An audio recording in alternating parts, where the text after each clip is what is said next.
আপনাদের স্বাগত জানাই আমি আমার কথা শুনবার জন্যে।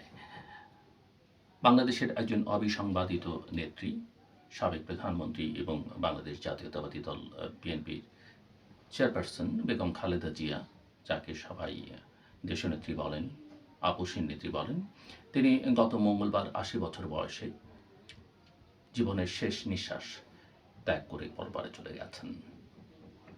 আজ তার জানাজা হলো, দাফন হলো এবং লক্ষ লক্ষ মানুষ এই জানাজায় অংশ নিয়েছে।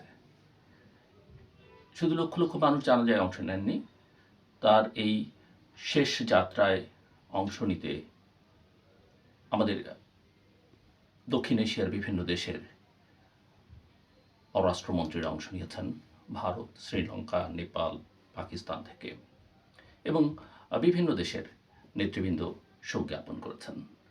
বেগম জিয়ার এই যাত্রা সরকারের থেকে যাত্রা নয়, একজন ক্ষমতার বাইরে থাকা মানুষ হিসেবে এই শেষ যাত্রা, শান্তির যাত্রা, সম্মানের যাত্রা।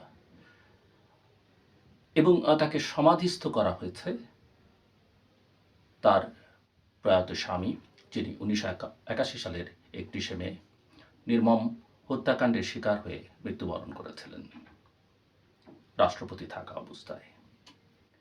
এবং তার যে কবর, সেই কবরের পাশে তাকে সমাধিস্থ করা হয়েছে। এটা ইতিহাসের এক নির্মম প্রতিশোধ এই অর্থে যে জিয়াউর রহমানের ওই কবর ওখান থেকে সরিয়ে দেবার চেষ্টা হয়েছিল বিগত বছরগুলোতে। যারা ক্ষমতায় ছিলেন তারা বিভিন্ন সময়ে এই বার্তা দেবার চেষ্টা করেছেন, ওখানে ওই কবর থাকতে পারবে না। কিন্তু প্রকৃতির নির্মম প্রতিশোধ যে ওই কবর তো থাকলোই, বরং বেগম জিয়া, যাকে বিগত সরকারের সময় জেলে থাকতে হয়েছে, নিপীড়ন নির্যাতনের শিকার হতে হয়েছে, বাড়ি থেকে উচ্ছেদ হতে হয়েছে, বড় ছেলেকে নির্বাসনে পাঠাতে হয়েছে, বা গেছেন বড় ছেলে, ছোট ছেলে নানা নিপীড়ন নির্যাতন স্বীকার করেছে এবং শেষ পর্যন্ত মৃত্যুর কোলে ঢলে পড়েছে। বেগম জিয়া রাষ্ট্র ক্ষমতায় ছিলেন, তিনবারের প্রধানমন্ত্রী, বিরোধী দলে ছিলেন। ইতিহাসে সামনের দিনগুলোতে তাকে নিয়ে হয়তো অনেক রকমের বিতর্ক হবে। একজন রাজনীতিক, একটি দলের প্রধান এবং যিনি সরকার পরিচালনায় থাকেন, তাকে নিয়ে প্রশ্ন তোলা, বিতর্ক করা, এটা খুবই স্বাভাবিক। তার সময় সব কাজ ভালো হয়েছে, তার নেতৃত্বে সব কাজ ভালো হয়েছে, কথা কেউ বলবেন না, বলার উচিতও নয়।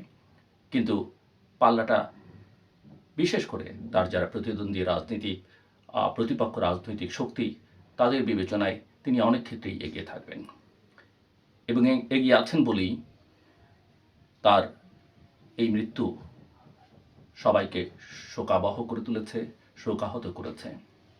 এবং বেগম জিয়ার যাত্রা, বেগম জিয়া এমন সময় গেলেন যখন তার ছেলে, একমাত্র ছেলে বেঁচে থাকা তারেক রহমান দেশে এসেছেন, দীর্ঘদিন ধরে দলের হাল ধরে রেখেছিলেন, কিন্তু মায়ের কোনো ইচ্ছা বা মা যা করেছেন সেগুলোকে স্পর্শ করতে চাননি, যেন তার মা কখনো কষ্ট না পান বা অসম্মানিত বোধ করেন বা কেউ তার দিকে অঙ্গুলি হেলন করতে পারে।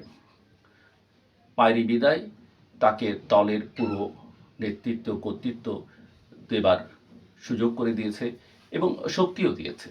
একই সঙ্গে অনেকেই প্রত্যাশা করছেন যে তিনি শুধু দলের নেতা থাকবেন না, আগামী দিনগুলোতে বাংলাদেশেরও হাল ধরবেন। সামনে নির্বাচন, অনেকেই আশা করছে নির্বাচনটা হবে এবং ভালো একটা নির্বাচন হয়তো হবে, এবং সেই নির্বাচন হলে সাধারণভাবে যে ধারণা, সেই ধারণা হচ্ছে তার দল রাষ্ট্র পরিচালনার দায়িত্ব পাবে এবং তিনি দেশের প্রধানমন্ত্রী হবেন। এই শোকাবহ সময়েও বেগম জিয়া, অর্থাৎ তারেক রহমানের মা, এবং তার বাবা প্রেসিডেন্ট জিয়াউর রহমানের যে অর্জন, যে লিগ্যাসি, সেটা তিনি ধারণ করবেন এবং আধুনিক সময়ের চাওয়া পূরণ করে বাংলাদেশকে সামনের দিকে এগিয়ে দেবেন, সেটা সকলের প্রত্যাশা। বেগম জিয়া শুধু আপসীন ছিলেন না, স্বল্পভাষী ছিলেন, কখনো কাউকে আঘাত করেননি। এমনকি প্রতিপক্ষ যখন তাকে তীব্র বাক্যবাণে আঘাত করবার চেষ্টা করেছে, আঘাত করেছে, তখনও তিনি কখনোই প্রতিপক্ষের প্রতি কোনো রকমের নেতিবাচক বা কটূক্তি করেননি। রাজনীতিতে এই যে সংযম, রাজনীতিতে এই যে একটা ইতিবাচক সাংস্কৃতিক ধারা, ইতিবাচক সংস্কৃতি গড়ে তোলার যে প্রবণতা তিনি দেখিয়েছেন, সেই ধারাটা আগামী দিনগুলোতেও অব্যাহত থাকবে বলে বাংলাদেশের মানুষ মনে করে। সবচেয়ে বড় কথা হচ্ছে যে নিজের এবং দলের যে সিদ্ধান্ত, যে নীতি, সেটাকে তিনি জনগণের আকাঙ্ক্ষা পূরণ করতে গিয়ে বারবার পরিবর্তন করেছেন। বাংলাদেশ জাতীয়তাবাদী দল, তার দল রাষ্ট্রপতি শাসিত সরকার ব্যবস্থার পক্ষে ছিল, কিন্তু সেখান থেকে সরে গিয়ে জনগণের চাওয়া পূরণ করতে গিয়ে তিনি সংসদীয় শাসন ব্যবস্থা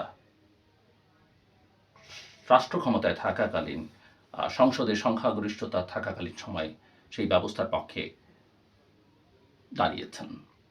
তত্ত্বাবধায়ক সরকার ব্যবস্থার পক্ষে তিনি ইনিশিয়ালি ছিলেন না, প্রাথমিক পর্যায়ে ছিলেন না, কিন্তু জন আকাঙ্ক্ষার প্রতি সম্মান জানিয়ে একটা নির্বাচন করে সেই নির্বাচনে বিজয়ী হয়ে 1 মাসের জন্য ক্ষমতায় ছিলেন। সেই সময়ের মধ্যে তিনি বাংলাদেশের তত্ত্বাবধায়ক সরকারের ব্যবস্থা বা বিধান সংসদে পাস করিয়েছিলেন। এগুলো তাকে অনেকাংশেই মহিমান্বিত করেছে এবং জন আকাঙ্ক্ষার প্রতি যে শ্রদ্ধা, সেটা বাংলাদেশের রাজনীতিতে আগামী দিনগুলোতে অব্যাহত থাকবে। রাজনীতিকদের কাছে, তার দলের কাছে, তার পুত্র এবং দলের এখন মূল নেতা তারেক রহমানের কাছে সেটি সবার প্রত্যাশা থাকবে। বেগম জিয়া শান্তিতে থাকুন, চিরনিদ্রায় তিনি শুয়ে আছেন এবং সৃষ্টিকর্তা তার প্রতি সবসময় তার সদয় দৃষ্টি রাখবেন, সেটি সকলের প্রত্যাশা। মানুষের দোয়া তার সঙ্গে থাকবে। একই সঙ্গে রাজনীতিতে থাকবার কারণে নিশ্চয়ই যারা রাজনৈতিক বিশ্লেষক, ইতিহাসবিদ, তারা তার সময়কার ভুল ত্রুটি সেগুলো আলোচনা করবে। এর মানে এই নয় যে সেগুলো তাকে অসম্মান জানাবার জন্য। যে কোনো রাজনীতিকের জীবনে ভালো দিক থাকে, ভুল সিদ্ধান্ত থাকে, এবং যারা বিশ্লেষক বা গণমাধ্যমে কাজ করেন তারা সেগুলো নিয়ে আলোচনা করবেন এবং প্রতিপক্ষ নিশ্চয়ই সেগুলো নিয়ে সমালোচনা করবে। আমরা আশা করব যে বেগম জিয়ার অনুসারীরা এই বিষয়গুলোকে অনুধাবন করবার চেষ্টা করবেন। আবারও বেগম জিয়ার প্রতি আমাদের শ্রদ্ধা, ভালোবাসা এবং যেটুকু অবদান তিনি আমাদের জন্য রেখেছেন দেশের জন্য, তার জন্য কৃতজ্ঞতা, এবং সেই সঙ্গে তার শোক সন্তপ্ত পরিবারের প্রতি আমাদের গভীর সমবেদনা। আপনারা সবাই ভালো থাকবেন। আপনাদের সবার জন্য শুভকামনা।